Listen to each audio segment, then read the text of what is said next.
Hello and welcome to the Glow by Heartfulness webinars.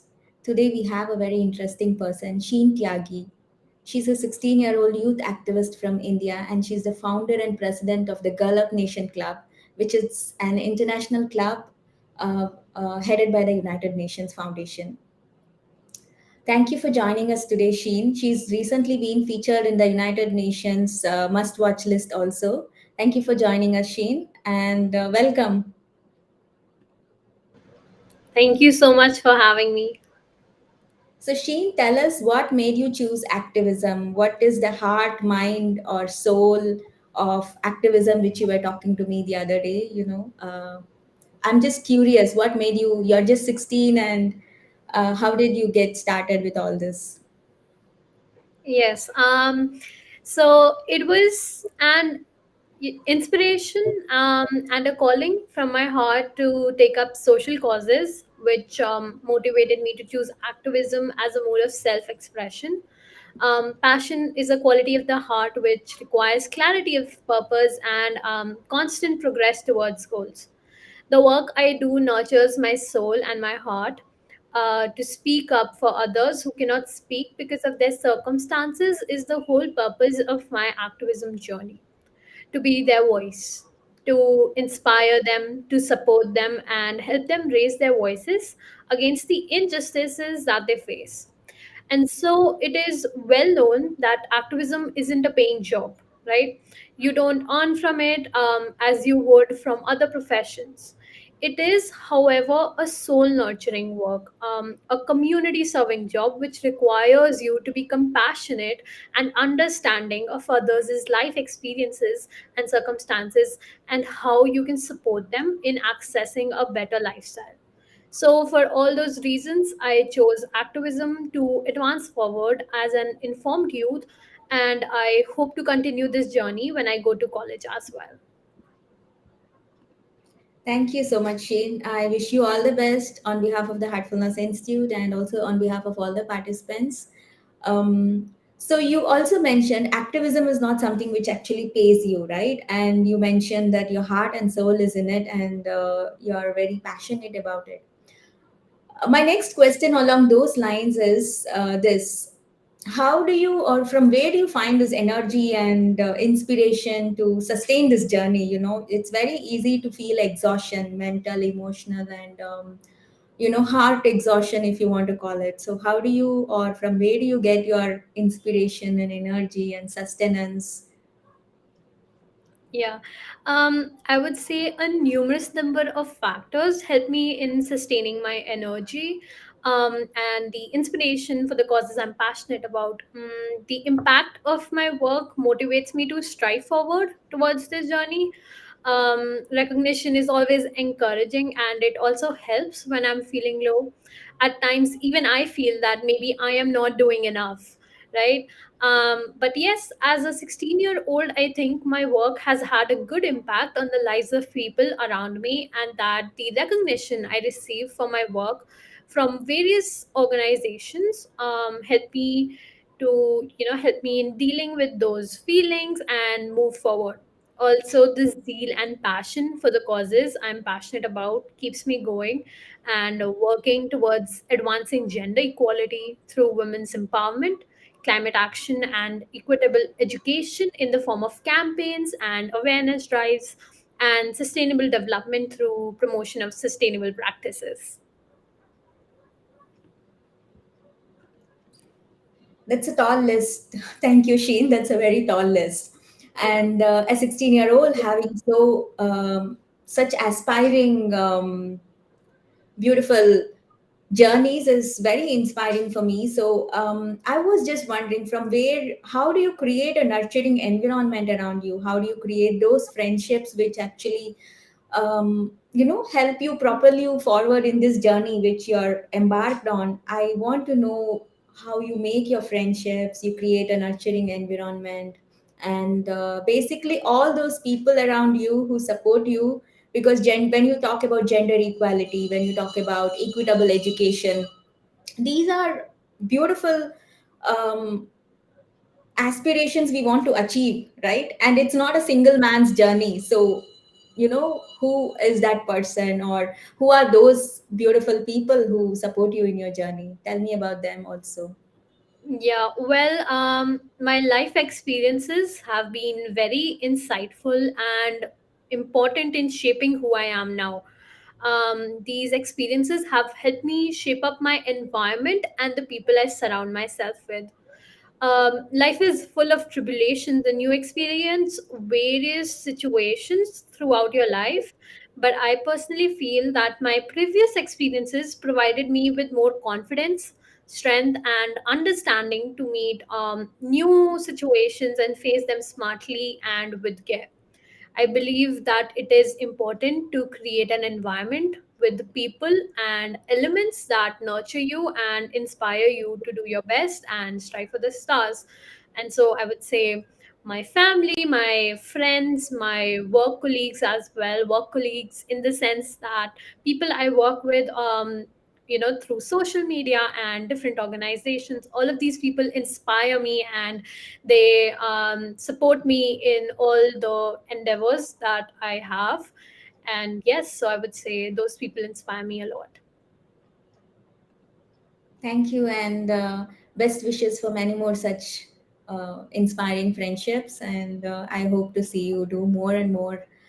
So this webinar is titled Intersection of Gender Equality and Climate Change, right? So how do you see them intersecting? You're 16 years, and I would like to say that my son is also 16 years. So I would love to hear what you would like to say about the intersection of something as important as climate justice, along with gender equality. And being a 16-year-old, what would you also say to other young boys and young girls?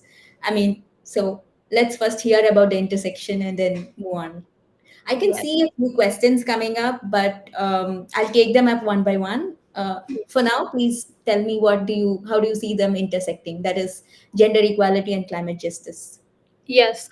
Um, so around the world, 80% of people displaced by climate change are women.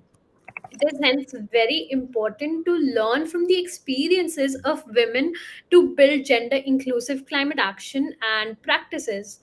Their experiences are extensive and crucial in understanding the barriers faced by women to fight climate change. Women have always played a huge role in our communities. They not only help in continuation of future generations, but they also provide for their communities whenever they are called upon to. The Chipko movement, for example, in the 1970s, stopped the government backed logging in rural communities in India, all because of women who would hug the trees and not move to protect our environment. In connection to this, we find that gender inequality impacts not only women but also families and communities which thrive with the support of women and their compassion, their wisdom, and their dedication towards the world. The compassion that women have towards the betterment of our world in all aspects, be it social or environmental, is taken for granted and not appreciated enough. It is their emotional depth and connection that they have with the environment, the climate, and essentially our planet, which is pivotal in changing the world for better. Thank you, Sheen. You spoke about the Chipko movement. I was so touched by that reference and by that analogy. And that was in the mid 1960 or 50, 60s and right? 70s, yes. Yeah. So that was then, and now we are in 2022 with COVID happening, and with a lot of, the world has really changed a lot. So how do you now today in this current scenario see the conjunction between gender equality and climate change? Like what now about it? Like how do you see them intersecting right now, and what would be your ideas and thoughts in this current generation, for the current I don't know, what do you call yourself, millennials or gen z's, Yes, for yes. all of you guys, how does it intersect and what does it mean? Um, so the link between gender and climate is very real. These are felt by women around the world, making them much more receptive towards change. aware of the repercussions of their actions, and motivated to help leaders in advancing awareness about the issue at hand. Despite the success that we see in advancement of gender equality, women around the world still face issues related to unequal access, unequal opportunities, and unequal pay gaps, among many others. This affects the whole situation of climate change and how our society is being altered by it. Since non renewable resources are being depleted at an alarming rate, it is very important for us to progress forward by adopting renewable and climate friendly alternatives such as solar energy and wind energy, and changing harmful practices by introspecting at our current actions and how we can change them. Since women are more inclined and motivated towards climate action on a personal level, we realize that the intersection between climate and gender is of utmost importance for a better tomorrow holistically. Thank you, Shane. Thank you so much. That's probably, I mean, we'll see how it happens. Thank you for your insight. So, how can people really contribute to this movement? Aam Aadmi, how can I contribute? How can people like me who have a lot of time and energy and interest and inclination, how can we all contribute? How do you see our energy and sustenance go towards? And I have a few people really appreciating you. Oz Jane says women really play an important role. Well said. Thank you so much. If you have any questions, please do ask. Sheen here. Oz also says it's very inspiring. Thank you. And yeah, there are a few comments here. But yeah, I'll take I also see two more questions, but let's first discuss how do people like generally how do people contribute to this movement, Yes. and then I'll take up Um, a question from Apurva Dave. Yes. So climate action is so extensive that as a result, we find that we can contribute towards it in more than just one way. You can create awareness through social media, or you can advocate for climate action in your communities. You can work directly with policymakers on it, or you can mobilize people to speak up for climate action. No matter what you do, however small your contribution may be, it is very important that you fight for climate action and help in creating a more sustainable and climate friendly world. It is also very important to give people, essentially women, a seat at the proverbial climate action table. Representation of communities which are directly affected by the change in our climate, for suppose indigenous communities and women who are more understanding of the situation we are in and who are more proactive towards climate action, are necessary to devise action plans towards the advancement of climate action and sustainability. So yes, you can contribute in more than one ways, and the possibilities are endless because you can do so much. um and yes, so yeah. Thank you. Thank you, Shane. So you said that we could directly pitch to policymakers. We can also make noise. We can speak up. There is a question along those lines. I know you partially answered this, but there's a question along those lines from Apurva Dave. She's asking, how do self-help groups contribute? Do you think self-help groups will help gender equality and economic power for women? Is it possible through the work done by self-help groups? Yes. Thank you for your question, Apuva. I would say that self-help groups are a great way towards advancing women's empowerment, which will automatically lead to climate action, right? Self-help groups help you to kind of collaborate together with other people and kind of work towards advancement of various issues. And yes, so women's empowerment in the fields of finance, in the field of being able to speak for themselves, being able to take action on their own, not being affected by the judgments of others. A lot of things contribute towards women's empowerment, and economic power or financial stability and financial independence will definitely help you in advancing towards gender equality. Thank you so much, Sheen. Joseph Navales Plazer is also joining us from Philippines. Welcome. Thank you for watching this webinar. My next question is from Oz Jain. Um, we know that this generation is open to diverse genders. What's their role and contribution on this alarming issue? So I think the LGBTQ community, as you mentioned, is so important in advancing this issue because they are more open to change. They are more independent in thinking of what they want with life, and essentially going and striving towards it.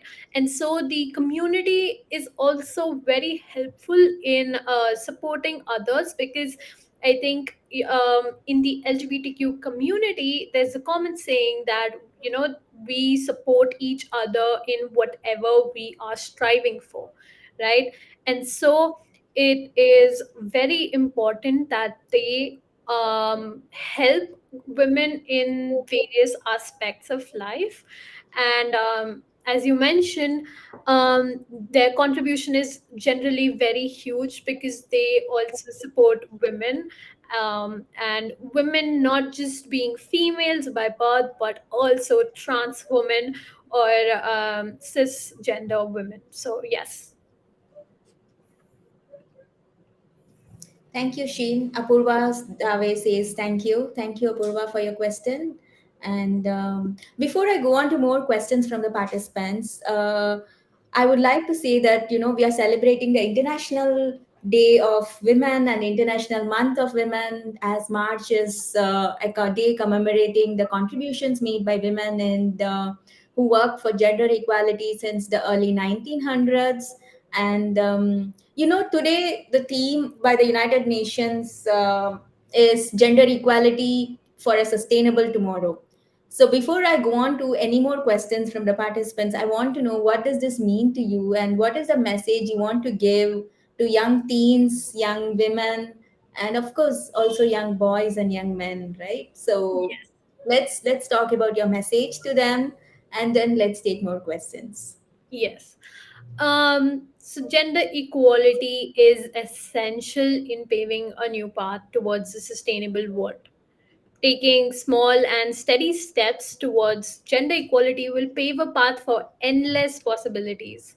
Since the intersection between gender and sustainability is similar to the intersection between gender and climate, at the United Nations, we believe that gender equality is essentially linked with all the social causes that exist, and the role of women in advancement of a better future is extensive in terms of economic growth, equal opportunities, living life through sustainability, and having ample resources for the current as well as the future generations.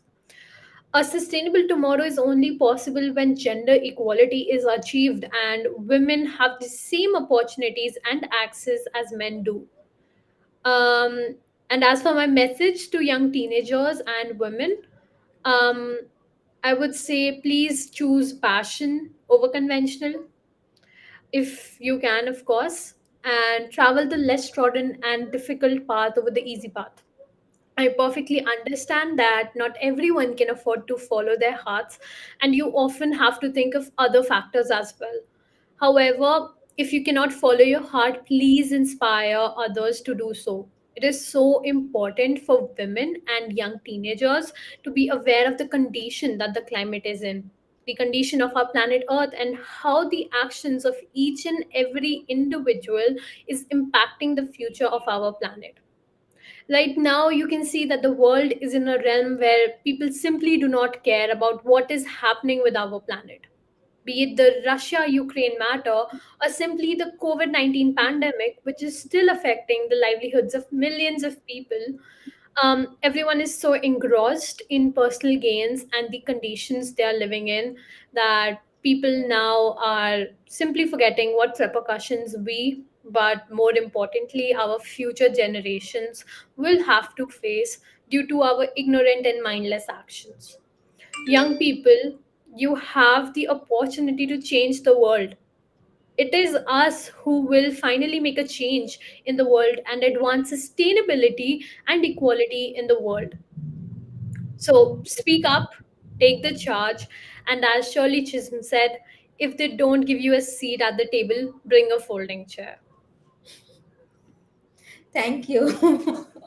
Yeah. So we have to all purchase folding chairs. But yeah, I mean, I get your point, and show up. Show up for what matters the most. Show up to show your passion.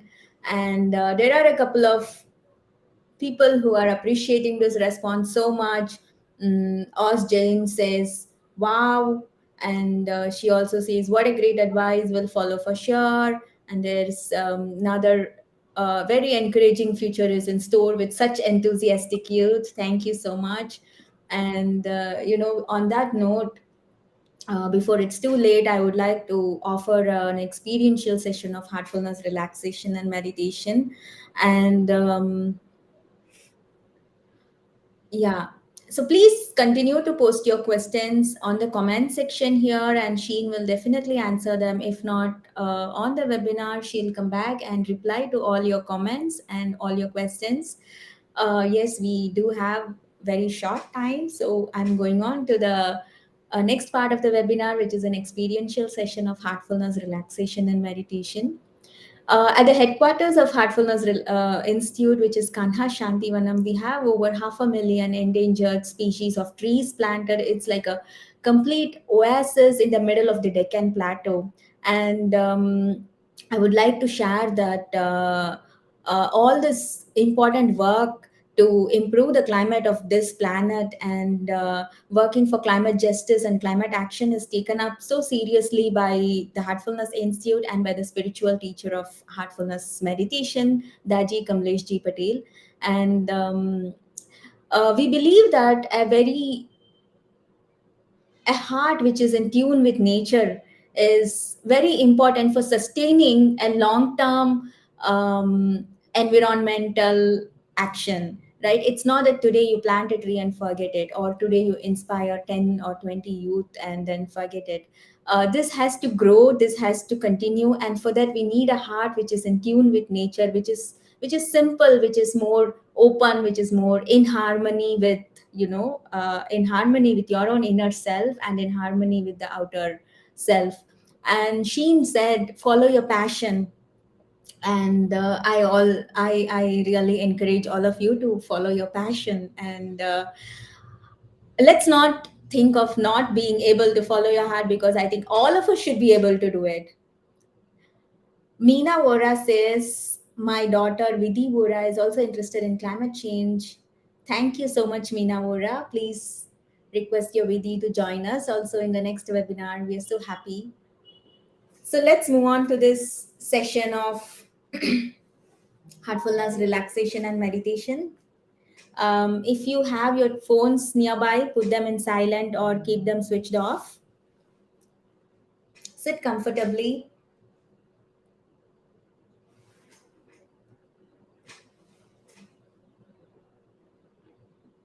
You can fold your legs or put them down, whichever is convenient for you. And just follow my voice. I'll take you through a few commands, a few mental suggestions which will relax your body. And towards the end of these mental suggestions, we'll gently close our eyes and continue to meditate with the idea, with the suggestion that there is a source of light and love in our hearts.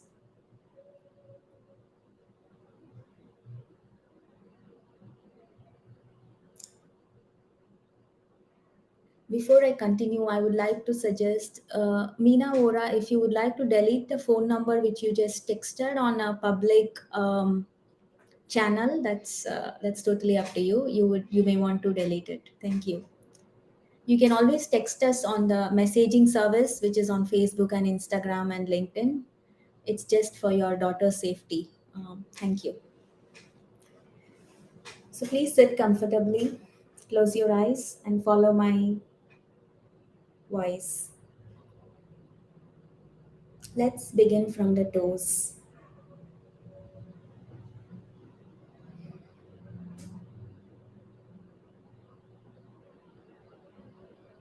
Relax your toes.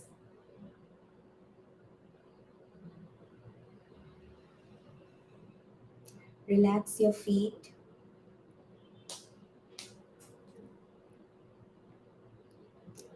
Feel an energy from Mother Earth rising up through your feet and relaxing your legs. As this energy rises up,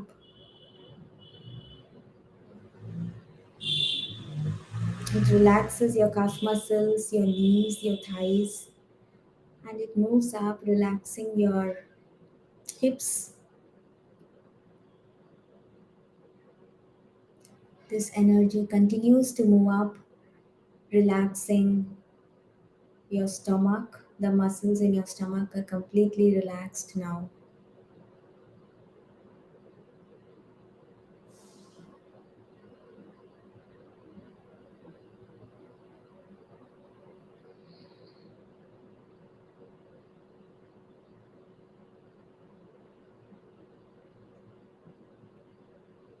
Slowly feel this energy moving up, relaxing your lower back,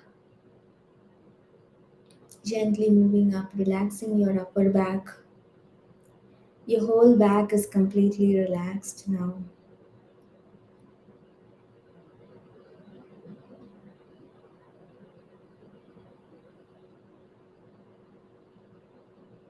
Feel this energy relaxing your chest. The chest muscles are relaxing, and this energy moves up, relaxing your shoulders, and it flows through your arms, relaxing both your arms, your elbows, your wrist, your palm, fingers, and fingertips. It oozes out of your fingertips, and your arms are completely relaxed now.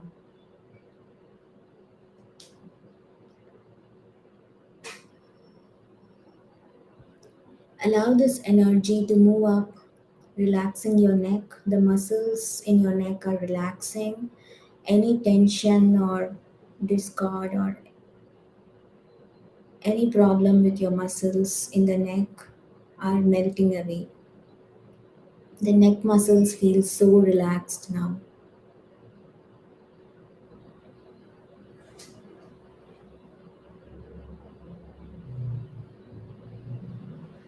Allow this energy to move up your facial muscles, relaxing your head, your jaws, ears, lips, cheeks, nose, eyes, forehead, till the tip of your head. All the muscles are completely relaxed in your face.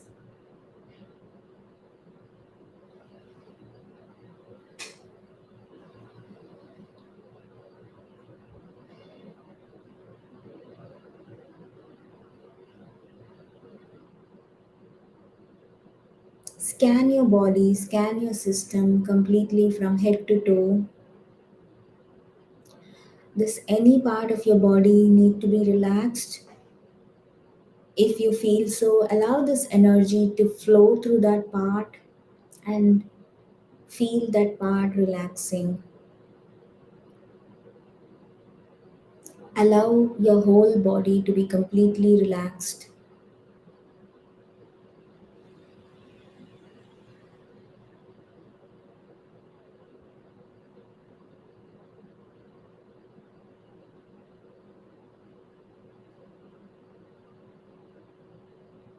Gently bring your attention to the heart.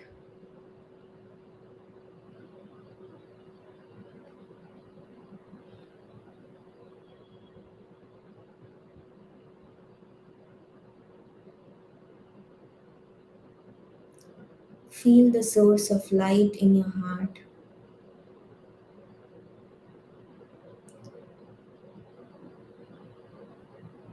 The heart houses the source of light and love, and let us meditate on this light and love and feel this light pulling you deep into meditation.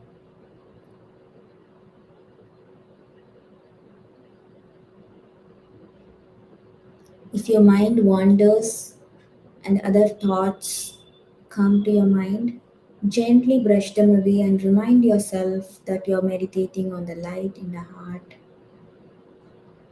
Let's meditate for a few minutes.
Gently open your eyes when you're ready.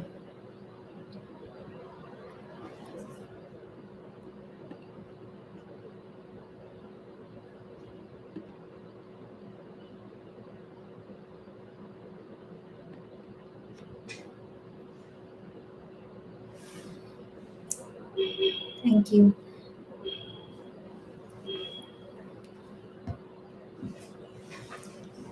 Thanks to all the participants who joined us today for this webinar and for the heartfulness meditation. If you would like to continue your heartfulness journey, please log into heartfulness.org and you can download a lot of resources from there. You can also download the mobile app Heart in Tune app, and you can connect to a heartfulness trainer and continue to have heartfulness sessions regularly. If you have any more questions for Sheen, our 16-year-old climate hero, you can share them in the comments and she'll get to you. So, Sheen, do you have any closing thoughts you want to leave us with, either for the youngsters or for the adults? If there are, if there's anything specific, go. I would just like to thank you all for joining today's webinar. It has been a great experience for me. Um, and yeah, meditation is, of course, a really good way to clear your thoughts, clear your heart, and just focus on what is important to you, on what your passions are, what your hobbies are, what you truly feel like is a calling to you, what truly resonates with you. We all have to do a lot of things to um, live on this planet, of course. You have to take jobs which pay you well so that you can feed your families and sustain in this world, which works totally upon money, of course. But I would also say take out some time to work for what really matters, because in the end, when you leave this earth, what you leave back is people who share your thoughts, because we all know, you're the average of the five people that you're surrounded with, and so you impart your knowledge to them. And so please make sure that you take out some time to work for the earth, for our planet, because we only have one planet. And so climate change is really happening. It is real, it is not fake. And so please do something, even if it means that you're um, even if you're sharing awareness about it with even two people or three people. It impacts their life, it changes them, and they go on forward to do the same. And so it is the small steps that matter, and we all can do one thing or the other to kind of eradicate these social causes that are still here in 2022, where we thought, yes, maybe we will have a more equal world by now. At the UN, we had the 2030 agenda, which planned to eradicate a lot of problems by 2030. But as we see the world, it is very evident that it is not possible for us to achieve the agenda that we had set for 2030. But what we over here can do is we can help the progress. We can take part in webinars to inform ourselves, take part in stakeholder meetings whenever you can. Do something, because it will, of course, help us right now, because we are the current generation, but it will also help the future generations, because the earth that we have not we haven't been given it by our forefathers. We have borrowed it from our future generations. I think that was Lester Brown who said this. And so when we leave our work is to leave it in a better condition than it was before. So yes, thank you so much for joining. If you would like to connect with me, please send me an email on sheentyagi@gmail.com. Just my name, nothing in it, just sheentyagi@gmail.com, and I will definitely get back to you to help you out. So we can, of course, if you need any help on any sort of things, please feel free to reach out to me, and I will definitely reply back to you. Thank you so much, Sheen. In fact, one of the founding teachers of Heartfulness Institute said the same thing. Let's leave this planet, in a better way than we found it. That's a very sweet way of ending this webinar. Thank you so much for joining us today. If any of you want to reach out to us with feedback about this webinar or for future suggestions, please write to us at glow@heartfulness.org and we shall get back to you. Towards the end of this webinar, as we conclude, there will be a few resources for you. And yeah, please continue your heartfulness journey. Thank you so much, Sheen. And stay tuned for the next webinar.